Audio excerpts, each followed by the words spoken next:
x by dt, we apply quotient rule.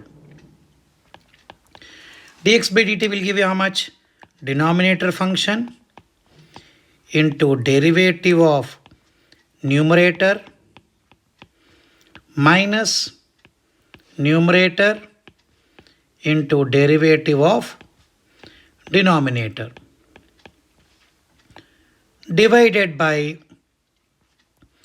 denominator square.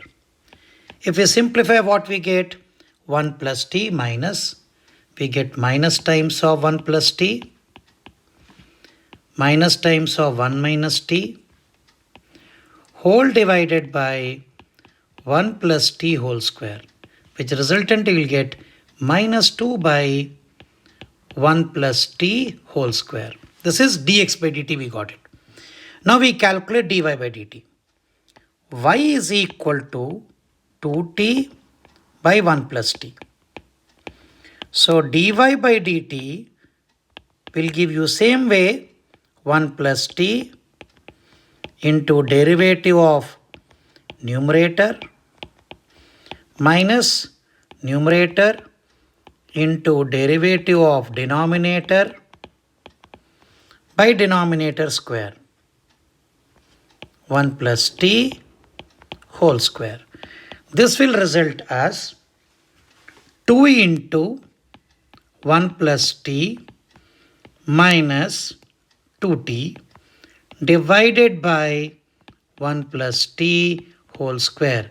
This will result as 2 by 1 plus t whole square. Now, what we got dx by dt? Dx by dt we got minus 2 by 1 plus t square whole square.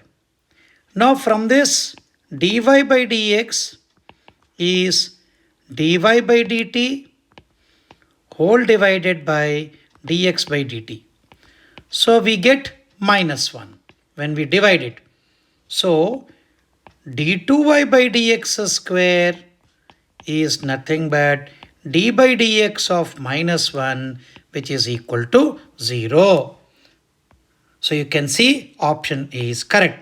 So I repeat once again, dx by dt we got minus 2 by 1 plus t square, 1 plus t whole square, and dy by dt we got 2 by 1 plus t whole square. Dy by dx is dy by dt by dx by dt. So what we get is 2 by 1 plus t whole square divided by minus 2 by 1 plus t whole square. This is only t, 1 plus t whole square. So the resultant is minus 1, dy by dx is minus 1. Again, once you differentiate, d2y by dx square equal to d by dx of minus 1, which is equal to 0.